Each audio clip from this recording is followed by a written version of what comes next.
Hello friends, जय जगन्नाथ। मु स्वागत करुच्ची आपण मानक मोर यूट्यूब चैनल सारा न्यूज चैनल को। वर्तमान चलतु नजर पकाइबा सकाळर केतोटी गुरुत्वपूर्ण खबर उपरे। सरकारक निर्देश क्रमे आज सकाळु सकाळु खोलिला स्कूल। सकाळ 6:30 रु आरंभ होला पाठपढ़ा।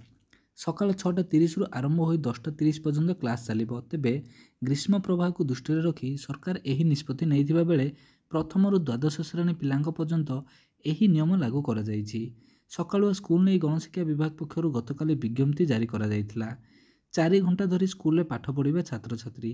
राज्यर सबु जिलापाल मानकु विभागीय सचिव चिठी लिखिथिले। तुरंत नियम पालन करने पर निर्देश दिया जायथिला। दिनकु दिन ग्रीष्म प्रवाह बढ़िबार लागिछि, तेणु स्कूल समय परिवर्तन करने पर सरकार चिंता कले बोली गणशिक्षा मंत्री कहिथिले। परवर्ती खबर, श्रमिकों बेकरे पशिला रड, अवस्था संकटपूर्ण हेबारु कटक स्थानांतर करा जायछि।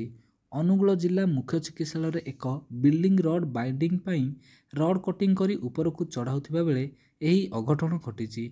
श्रमिक जनक हेले जारका अंचलर मनोरंजन बेहेरा।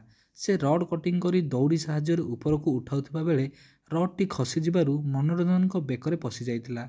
गुरुतर अवस्था अन्य श्रमिक माने मनोरंजन को उद्धार करी जिला मुख्य चिकित्सालय भर्ती करथिले। पर अवस्था संकटपूर्ण हेबारु कटक बड़ डाक्तरखाना भर्ती करा जायछि। परवर्ती खबर, काला बैशाखी प्रभाव में गुरुवार संध्यार मयूरभंज जिला बांगीरपोशी अंचल में विपुल क्षयक्षति घटी। प्रबल बेगर पवन वर्षा सांगक कुआपत्र माड़ सह विभिन्न स्थान में गछपत्र भांगी। केउंठी घर आजबेस्टस छात भांगी तो आउ केउंठी गाड़ी काच भांगी चूरमार हो जाइछि। एवं यह सहित बड़ बड़ गछ मध्य किछि समय मध्य धराशायी हो जाइछि। प्राय 1 घंटा धरी प्रबल कुआपत्र माड़ होइतिला। 100 ग्राम रु 500 ग्राम पर्यंत ओजनर कुआपथर पड़िबा जोगु रास्ता कड़े थिबा बाइक और 4 चकिया जान गुड़िकर मिरर ठारू आरंभ करी सामना पट और पछपट ग्लास गुड़िक भांगी जाइछि।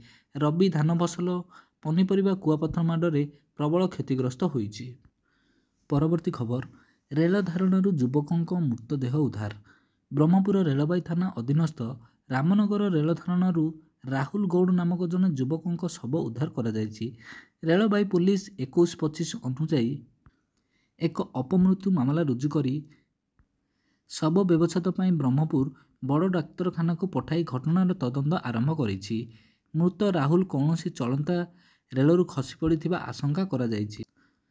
तांकर पकेट्रु गोटे प्लाटफर्म टिकेट और मोबाइल फोन संग्रह करी तांकर परिचय पाई घर लोकों खबर जणाइथिला।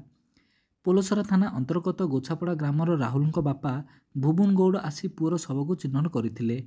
गत 2 दिन है राहुल घरे अशांति जोगु बाहर को जाई आउ घर को फेरी नथिला। घर लोक बहु खोजाखोजी पर मध्य तांकर संधान पाई नथिले। परवर्ती खबर, भत्ता पाई अपेक्षारे 60 वर्षरू ऊर्ध्व असहाय वृद्ध और वृद्धा। वार्धक्य भत्ता, विधवा भत्ता और भिन्नक्षम भत्ता पाई अपेक्षार रही 6,04,688 जन।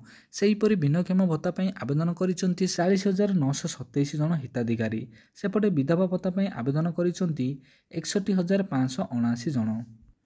वार्धक्य भत्ता पाई आवेदन करिसेंती 4,64,849 जन एवं कुष्ठरोगी भत्ता पाई आवेदन करिसेंती 269 जन हिताधिकारी। एने विधानसभा उत्तर रखिले मंत्री नित्यानंद गंड।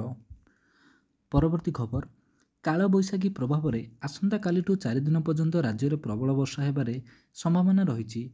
किछि स्थान में कुआपथर वर्षा मध्य होई पारे। 30 जिला को वर्षा सह वज्रपात सह पवन बहिबा नहीं सतर्क कराइला पाणीपाग विभाग।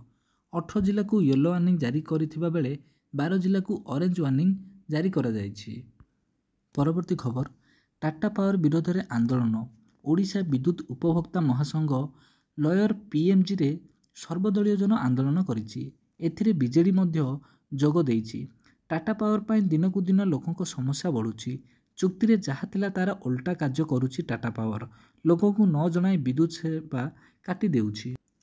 घर भितर पशी टाटा पावर कंपनी कर्मचारी फाइन आदाय करुछंती। जोर जबरदस्ती स्मार्ट मीटर बसाउछंती। साधारण मीटर ठारू स्मार्ट मीटर रे अधिक बिल आसुछि। शीघ्र लागू करिबाकू जाउथिबा प्रीपेड व्यवस्था को मध्य विरोध करिछि बीजेडी।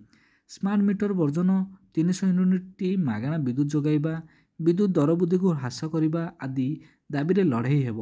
300 ୟୁନିଟ୍ ମାଗଣା ଦେବାକୁ ବିଜେପି ସରକାର ପ୍ରତିଶ୍ରୁତି ଦେଇ ଭୋଟ ନେଇଥିଲେ। ଏହା ଭିତରେ 2ଟି ବିଧାନସଭା ଅଧିବେଶନ ଗଲାଣି, ଏପର୍ଯ୍ୟନ୍ତ 300 ୟୁନିଟ୍ ମାଗଣା ଦେଲେ ନାହିଁ। କୃଷି କ୍ଷେତ୍ରକୁ ମାଗଣା ବିଦ୍ୟୁତ୍ ଯୋଗାଇବାର ପ୍ରତିଶ୍ରୁତି ଦେଇଥିଲେ। ଟାଟା ପାୱାର ଏକପାକ୍ଷିଆ ଭାବେ ଉପଭୋକ୍ତାଙ୍କୁ ଭାରାକ୍ରାନ୍ତ କରୁଛି।